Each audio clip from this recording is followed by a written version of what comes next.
Hey Bookaholics, so welcome back to another video. Today we're going to be a negative Nancy.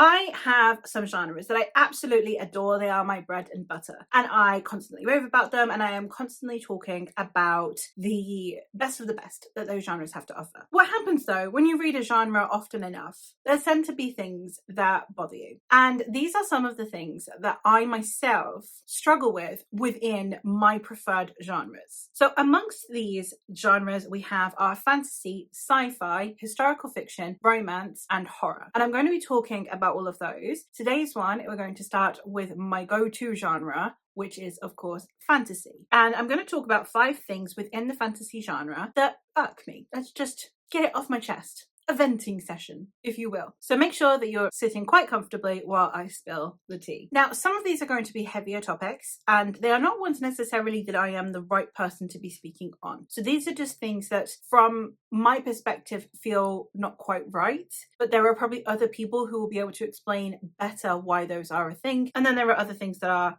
potentially just genre specific that I dislike that we could potentially talk about. The first one is one of the heavier topics, and as I said, there are people who are much better equipped at talking about this than me. This is just something that I have noticed within the genre I am not comfortable with, and that is whenever we race flip or gender flip within a genre and we don't take into consideration the position of privilege when we are talking about those things. There are series where, for example, it will be that white people are the underprivileged ones compared to people of color, or where women are the ones that are in power, where we have a matriarchy. And what usually happens is we flip it identically. We flip where women are the ones that are able to simply subjugate men, or where black people have completely subjugated white people. And sometimes those are done to highlight social issues, and it's done really well. Normally, when it is written by the unprivileged minority. An example of this that I think is done incredibly well, for example, is Noughts and Crosses by Mallory Blackman. However, there are occasions, for example, I think it was one of the KJ Parker books, it might have been 16 Ways to Defend a Walled City, I'm not sure, where there are a group of people who are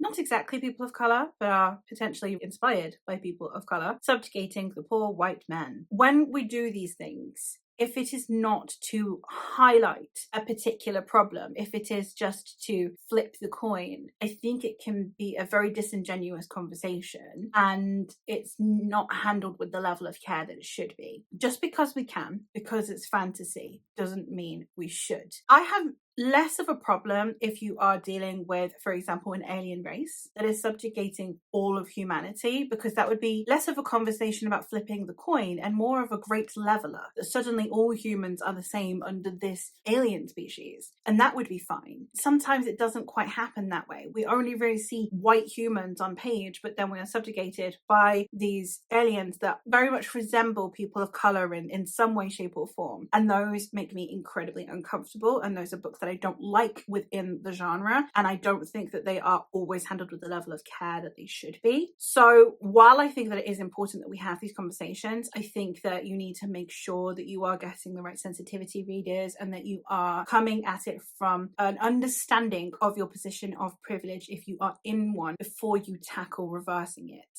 On a slightly lighter note, I also dislike a specific thing that happens only within the fantasy genre, and that is MacGuffins. We have a lot of Deus Ex Machina style things that happen within fantasy. A lot of the magic is what did this, or we're going to suddenly be able to do this thing with this magic that has never been done before. And then yes, obviously also MacGuffin items of any kind, this super powerful thing whose sole purpose is to move the plot along. They are overdone. Now, don't get me wrong, they're staples of the genre for a reason, and they came in as a creation for the genre. You know, Lord of the Rings is the grandfather of fantasy, and without it, we wouldn't have the fantasy that we have today, or at least it wouldn't look the same way it does. So the ring is important. When the ring can be interchanged for anything else, it means that the ring itself isn't the important part, it's the characters. But since then, there have been certain stories that try and put so much emphasis on the item, even though the item is not the important part. It's the journey before destination element that comes with fantasy that sometimes gets lost because we put so much lore into this item that we feel the need to push, that then we kind of forget ourselves a little bit along the way. So sometimes MacGuffins can end up really hindering the flow of the story because we're focusing on it as opposed to focusing on everything else, and the MacGuffin solely being there for the purpose of moving the plot along and the characters being the actual focal point, or the story or the themes. I think that we lost our way a little bit there, and there are some examples of that just don't quite work for me. The same can somewhat be said with magic being used as a deus ex machina or plot armor. I think that any time that we use the characteristic things of fantasy, like a magical item or actual magic in and of itself, we need to take into consideration being completely limitless can sometimes then create disbelief, or it can create disengagement because we are no longer excited to read about a book where we know everything is going to turn out well. Taking back to the example of Lord of the Rings, because it does have plot armor for its characters, and it of course has deus ex machinas. You don't have all of the Riders of Rohan show up at exactly the right moment at Helm's Deep without it being basically a deus ex machina. However, it is done where it's built up in a way that you don't know. You are hoping beyond hope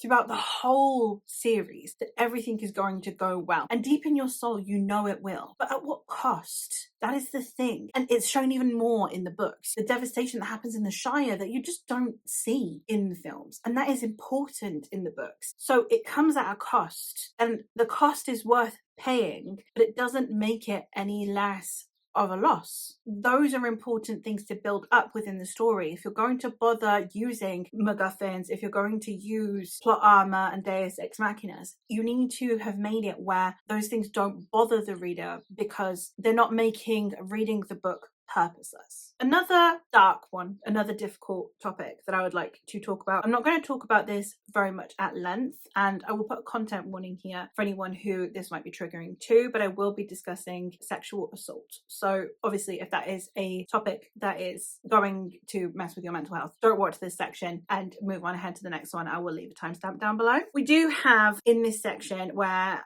a lot of the quote-unquote dark fantasy will include sexual assault. And most of the time, the sexual assault is either, one, to simply highlight that the book is dark, or two, to further narrative for a man, and very rarely deals with the repercussions on the victim. And I say victim because we do see it also with men, it's not just women. I don't think that sexual assault should be a plot point just for the sake of a plot point. If you are not going to take the time to discuss all of the ramifications from that, we have had it mentioned, for example, sometimes in Realm of the Eldlings, which is one of my favorite series. I personally think that the conversations that were had around it, be it from women dealing with the repercussions of it on their own bodies, including potential pregnancies, to women not being believed, or women only protecting women, that men don't protect women in these situations. There are lots of occasions where that is brought up throughout that very long series that I think the purpose was for a discussion. I think that while I can understand people disliking it, it is not something that I think is hugely problematic. However, whenever we just get something labeled a dark fantasy and there's just sexual assault on the page, and its sole purpose is to prove that it's a dark book, that is to give shock value, I think that is a misuse of such an incredibly traumatic topic, and therefore reading these topics be trivialized alongside, for example, things like battle wounds that most contemporary men reading and writing this will never experience. Most of these men are never going to experience a deep-seated infection because they got stabbed in the rib, but women are still experiencing the assaults, and therefore the fact that those two get lumped together is a problem, because the division in the real world is not the same as it is in fiction. I especially think that people who are not going to handle it with any kind of sensitivity should really reconsider whether or not it is something that they should be putting in their books. Now, if it is, again, to deal with the trauma, to deal with the ramifications, or if it is simply to show why a character is the way they are, why they are making the choices they are making, or why they are behaving the way they are behaving, if there is a plot purpose to it, that is one thing. But as soon as we get into it being simply for a demonstration of the tone of the book, the darkness of the book, or if it is to further the plot of a different character and for the victim themselves to be basically disregarded by the plot, it's not something that I myself would ever want to read. Another one that is on the lighter side, just to bring us back a little bit, make it a little bit less difficult of a conversation, is training montages. I think we've lost our way with training montages. Sometimes it can be done well. Like with any of the ones that I've said, there are exemptions and there are reasons behind why things would be included in books. I'm not saying these are bad things inherent. These are things that I just think along the way we've lost a little bit of touch with. And one of those is training montages. I think that for me, with training montages, where it was to highlight the growth of a character, where we had a character who was struggling, who then gets better, I think it can be done really well because we can see the growth within the character. Like in Mulan, right? We get her training montage and we get to see her being completely useless at the beginning, and then by the end of it, she just has this moment where things start to click for her and things start to get better, and we see that she's worked through it, that she's got there off of her own back, that she's not just suddenly miraculously good at something. But a lot of training montages now serve as a weird info dump expo, as opposed to it being about the growth of the character. So you'll have where, for example, a character needs to be trained in 3 or 4 different disciplines, right? They need to be taught magic, they need to be taught fighting, they need to be taught espionage, and they need to be taught poisons, right? And they'll just go from like mentor to mentor, and then the mentor will just give expo-based info dump for the reader. It'll be like, okay, in this world, the type of poisons that we use are these that can be harvested from here, and there's definitely no foreshadowing in here. Okay, the type of battle style that we do in this book is that we use battle axes instead of swords. No, we never use swords. Never use a sword because swords are bad. Make sure you never use a sword because that's not going to be relevant later. All of these things. And it's like, oh, you're just telling me the book and I'm not seeing any growth in this character. They're just receiving information, and they're not even receiving it. We are receiving this information so that then later on it can be used. And I don't like that. I don't like the way that I have recently seen training montages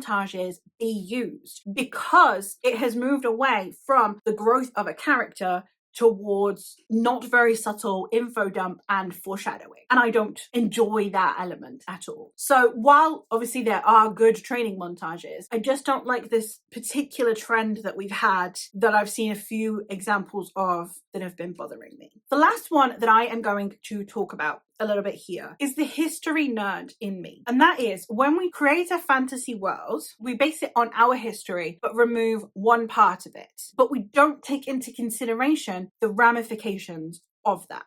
An example I have here, and one of the books that most comes to mind when I think of this, is Red Country by Joe Abercrombie. In Red Country, it is a Western-inspired fantasy. It is a Western-inspired fantasy world. And we do not have guns. We do have a train, but we don't have guns. We don't have guns at all in this world. Okay, fine. We have what I believe is based on Native American peoples in this world. Now, I don't want to be that person, but if you genuinely think that Westerners could have conquered the Wild West without guns, I feel like you missed a section of history there. And there's no explanation given for why this Western society exists without guns, but still we are able to overcome natives on a level playing field. I don't understand. And there are several other examples of books that do this, where they take our history, but they remove a chunk of it. They remove guns, they remove electricity, they remove the Roman Empire. What would have happened in Britain without the Roman Empire? The continuity. It's like, okay, so this is Britain, but if the Romans never invaded Britain, and then the Britain that we have is like still clearly influenced by the Roman Empire. If you're going to do that, you genuinely need to understand the history, the historical period that you are dealing with. Because if you remove that element, there is more to it than just this one element. There is a film called Kate and Leopold. I think it's called Kate and Leopold. There's Hugh Jackman and Meg Ryan. And it's a romance. And Leopold he time travels to modern day. It's not obviously modern day anymore. It's like the 90s or early 2000s. And he time travels he's in modern day, but he is the inventor of elevators. And therefore, while he's in modern day, until he goes back to his timeline, all of the elevators have disappeared, but people still know elevators existed. Like, there's still elevator shafts. There's just no elevators. And there's still all of the things that would have come from creating an elevator, like, for example, a Simon's arm. There's no mention of it disappearing, if that makes sense. So to me, you can't just take one thing and remove it, because nothing is created in a vacuum. And it frustrates me when we have fantasy worlds that do this. You can't do it with science, and you can't do it with history. You can't just remove a chunk of history and then have everything else be the same, because things have ramifications. So yes, I find that incredibly frustrating as a history nerd myself. Let me know if these are things that have bothered you, or what things do bother you within the fantasy sphere. There are obviously more things, but I don't want to do like a hugely long video ranting about it. But these were just the things that most stood out to me that I've been thinking about lately. They're all things that I thought of individually, and then I just kind of started making notes of them every time. And by the time I got to 5, I thought, okay, I'm going to talk about that. So let me know if there's anything else that bothers you within the fantasy sphere. Also, let me know if you have any books that are good examples of these things as opposed to bad ones. I would love to know, because I always like making sure that I am giving a trope or a theme a chance regardless. But yes, that is all from me for today. So thank you ever so much for watching, and I'll hopefully catch you in another one soon.